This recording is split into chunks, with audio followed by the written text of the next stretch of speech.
Hey guys, welcome back to a new episode. Today we're breaking down Amina Shininta's style featuring 3 of her completed series. I didn't arrange the stories in any particular order, but just based on the ones that I thought were good for doing an analysis on. Shininta's stories ranges from school life to adult life and usually has elements of drama and comedy and usually involves However, I think TV Tropes puts it more beautifully and accurately. Shininta Amina is a mangaka best known for her slice of life and yuri genre works, which tend to feature complex characters, intricate portrayals of female sexuality, and a lot of psychological and sociological themes otherwise rarely seen in yuri mangas.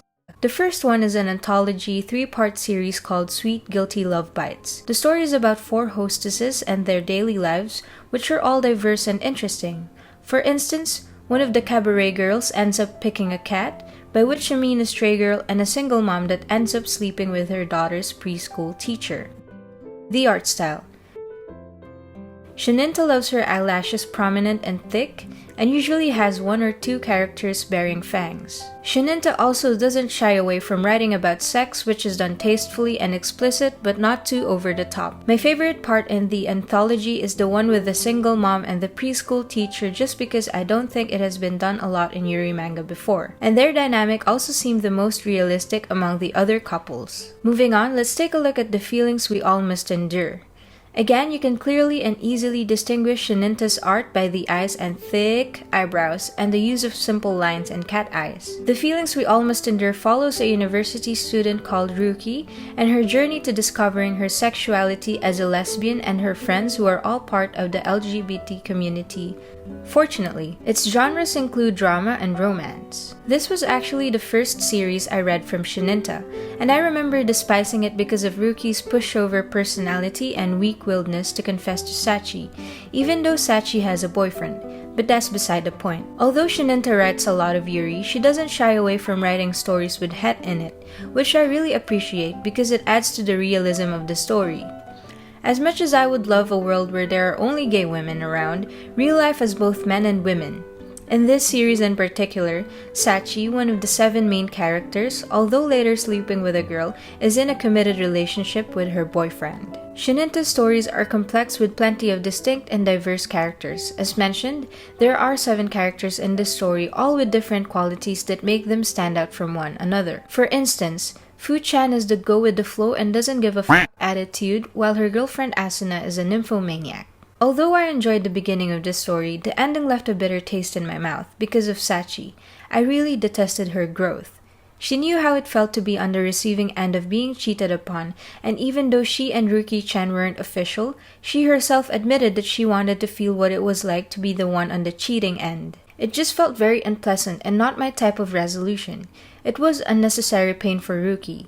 They had mutual understanding that they had something going on, but she still chose to do that. Having said that, I still enjoyed the series. I also adored Rami's character, even though she was written as a detestable person. All of the characters were fleshed out. I know people like her exists in the real world, and she's the type of person I frankly hate. People who like to see people suffer just for the sake of it and for fun, which again makes the series quite realistic. Lastly, we have Philosophia, which is a 6-chapter yuri manga with the main characters Ai and Tama, who encountered one another during a smoking session. Philosophia is a character-driven story. The character's inner monologue can be relatable, such as when Ai thinks to herself that she doesn't receive compliments well. Again, Shininta makes reading Philosophia a delight as we are presented with complex characters with fleshed-out backgrounds interlaced with psychological and sociological themes. Our 2 main characters are Ai and Tama, and most of the story is seen from the perspective of Ai. Ai is a reserved character and mostly keeps her thoughts to herself. Like Tama, she is a smoker and apparently not interested in love prior to getting to know Tama. Moreover, she seems to put little interest in appearance, quoting that, "A pretty face isn't really good beyond that." Tama, on the other hand, has a laid-back personality and doesn't care much about her image. And despite not liking people, Tama likes hanging out with Ai.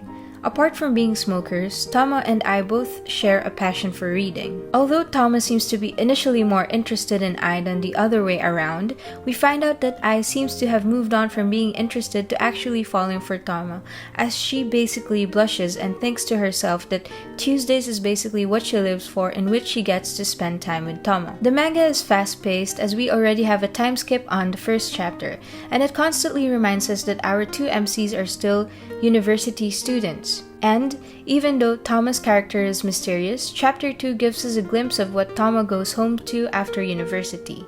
And that is, she's a minimalist with her room consisting of only a bed and few books, and even though giving the vibe of only living by herself, she is actually living with a woman, her stepmother, and her kid, which makes him her stepbrother. Also in Chapter 2, we see that Ai loves her independence, quoting, "I don't want to be somebody who depends on others," and Ai finally becoming aware of what she's feeling towards Tomo. In this chapter, it also appears that Tomo is exhibiting signs of depression, as she's not eating and sleeping, and actually gets hospitalized. In the third chapter, we see Tomo beginning to be cold and distant to Ai, and that she doesn't really seem to care about graduating from university, saying that she's not sure what she should do, and might actually want to stay in university for a long time, as if it's her safe haven. It is also in this chapter that Ai indirectly confesses her feelings, telling Tomo that she wants to know her better.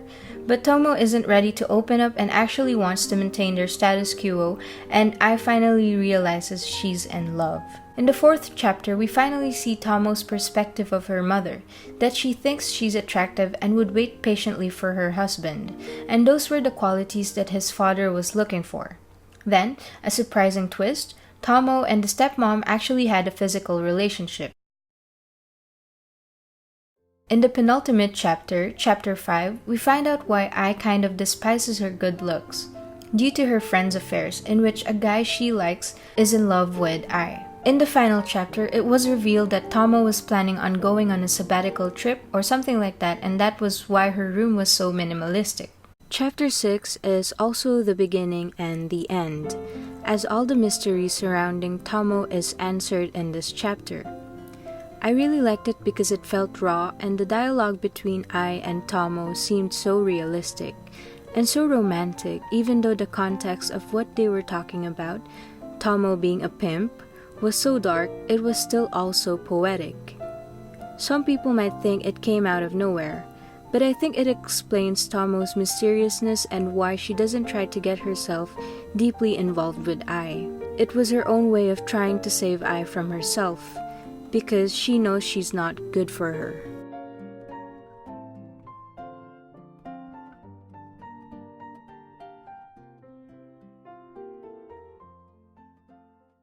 Hey guys, so that was my first breakdown / analysis of a Yuri author. If you guys like these kinds of videos, let me know so I can make them a regular thing, and you could maybe recommend some authors that you would like me to do a breakdown or an analysis of. You do in the comment section. I am also starting a Patreon page which will include future video ideas, all of my scripts, some scrapped ideas, and my process for making my videos. It would mean a lot to me and will definitely help me improve the quality of my videos with the end goal of content creation, which of course would be Yuri and LGBT focused. However, it is of course optional, and if you're short in cash or unable to support me with money, I understand, and just watching my videos and your continued support means so much to me. So thank you, and please continue to come back to this channel and let's talk more about Yuri.